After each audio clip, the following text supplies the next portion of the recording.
when I was writing animation in my 20s, I was approached to develop a TV show called Captain Power and the Soldiers of the Futures.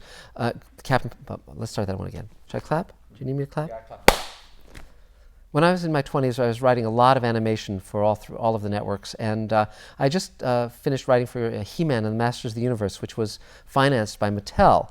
And Mattel had another show they were developing, a live-action show called Captain Power and the Soldiers of the Future. And I was hired to develop that show. And I spent a year developing that series, and my idea was to do it exactly like an adult show, to really not step back from that at all. And so that's what we did. And I brought Joe Straczynski aboard on that show, and we basically reinvented what a kid's show could be. It was the first show to use computer-generated characters. It had amazing effects, and it led directly to Babylon 5, because Joe then teamed with those producers from that show and sold Babylon 5, which I also wrote for. And Captain Power has just come out on DVD, and it really holds up. It really works.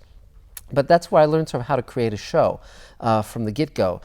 Because when I came on, there was the basic notion created by Gary Goddard, and there were the characters' weapons and so forth, but not the world and the backstories of these people.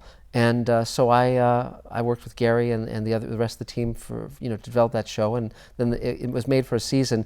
Michael Reeves wrote for it. My good friend Michael Reeves, other friends, and there are people who love that show, who grew up watching it and who are totally devoted to it. And now, of course, we're doing Space Command. Michael Reeves and I are going to be writing on that, and I'm creating the show, and we're writing it, directing it, producing it with a terrific group of talented individuals from many of the shows I've worked on, Deep Space Nine and Sliders and you name it. And Battlestar Galactica, Doug Drexler is coming aboard to do the effects for us. And we're going to do something that will blow people's socks off. It's going to be yet another high water mark. So for any fan of Captain Power, I'm urging you to check out Space Command, to come aboard, to be part of our team, to really invest your heart and see what we do, because we're going to do something really amazing.